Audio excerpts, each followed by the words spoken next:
Hello, this is Mr. Molo for lesson 1-2, adding and subtracting real numbers. Alright, so we kind of already started this with that football worksheet, but just to keep going with the review of adding and subtracting real numbers. So we need to know some words for today. So absolute value, opposite, and additive inverse.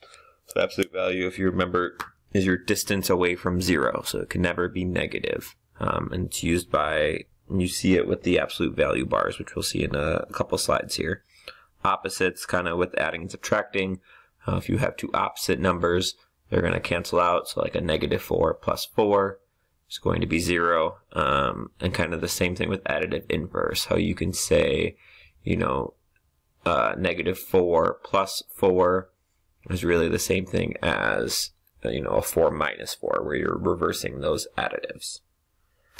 So it really helps to draw a number line if you're confused about which way, you know, a number or problem's going to go, whether you're going to, if it's going to be getting more negative or positive or wherever it's going to go. So remember, if you're adding and you're using a number line, your number is going to move to the right. If you're subtracting and using a number line, it's going to go to the left. So if I have something like a -3 plus a -6, so if I'm at -3 right here, I'm going to add -6. So even though it's adding a problem, I'm adding a negative, which means I'm going to go 6 more spaces to the left. So 1, 2, 3, 4, 5, 6. So then that would be a -9. Okay. Let's erase that and do the next one. So if I have a -3 again, and now I'm adding just a regular 6, so now I can go to the right 6 spot. So 1, 2, don't forget about 0, 3, 4, 5, 6. So now a -3 plus 6 is 3. And then for this problem, I have a -3 minus a -6. Remember, if you have two negative signs, or a minus and a negative sign next to each other, they really turn into one big positive sign. So it's still a -3 plus 6, so it's going to be the same as the last problem. It's going to be a +3 as your answer. Okay, we'll do some more on this page. So I have a -3 again, and I have a +7. So it's plus a +7. So I'm going to be going to the right 7 spots. So 1, 2, 3, 4, 5, 6, 7. So I'm going to end up at 4.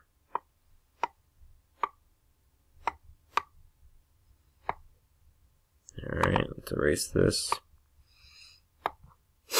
And now I have a -3 minus 7, so I'm going 7 spots to the left then. 1, 2, 3, 4, 5, 6, 7. And I'm going to end up at -10 here.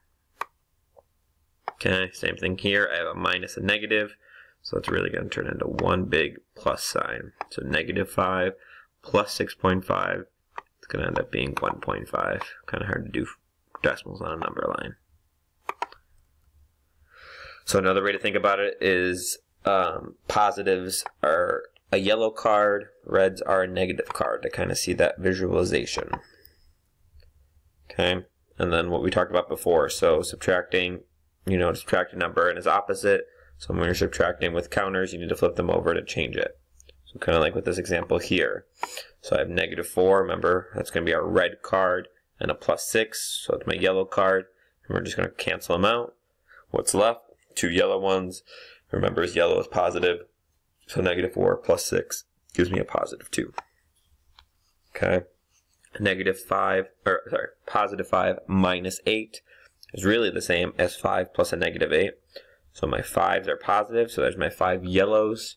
There's my 8 negative ones, so I'm left with 3 negatives. So my answer is going to be -3. Kind of the same thing with some problems here. So +2 plus a -5, there's my +2. There's my -5. Those 2's canceled out. I'm left with 3 red ones, so that's going to be 3 negatives.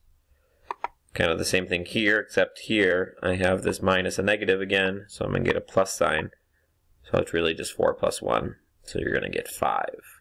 And then you would just draw 5 yellow cards there, nothing to cancel out.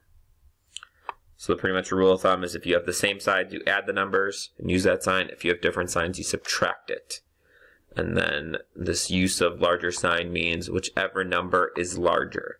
So if it's like a negative 10 plus 3, well, since 10 is bigger than 3, you know your answer is going to end up being negative.